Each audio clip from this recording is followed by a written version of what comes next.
ăștia s-au ridicat deasupra, vezi? Și-s gata. Ce fain, îți gata? Da. Și eu le dau drumul acolo. Acolo? La pesmeti. Da. Ai văzut? Bun, și tu poți să dai cu spatula aia sau cu... să-i învârți, să miști, uite așa. Uite, dacă e învârți, uite.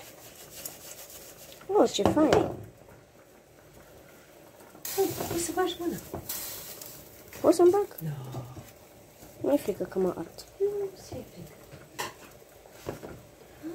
Așa. Trebuie acum față. Așa, pune, dai. Învârți. Nu știu cum. Da, așa, e foarte bine cum. Hopa. Așa te înveți.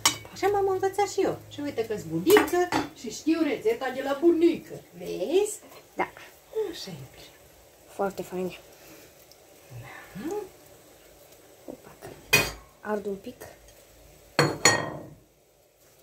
Uite, asta e Pe tine nu te arde. că nu arde. Pe bunii niciodată. Uite cât e de frumos. Foarte frumos. Uite cât e de frumos. Dar să vezi ce gustoși or fi. Oh, deja vreau să mănânc unul așa gol. Foarte bune.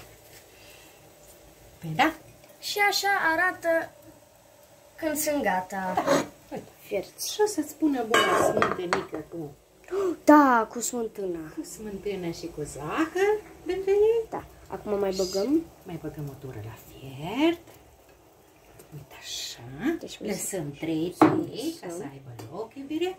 Și niciodată nu, că ei se duc la fund, ca bolovanul. Ca bolovan, da. Ca bolovanul. Și acum când se ridică deasupra sfierți.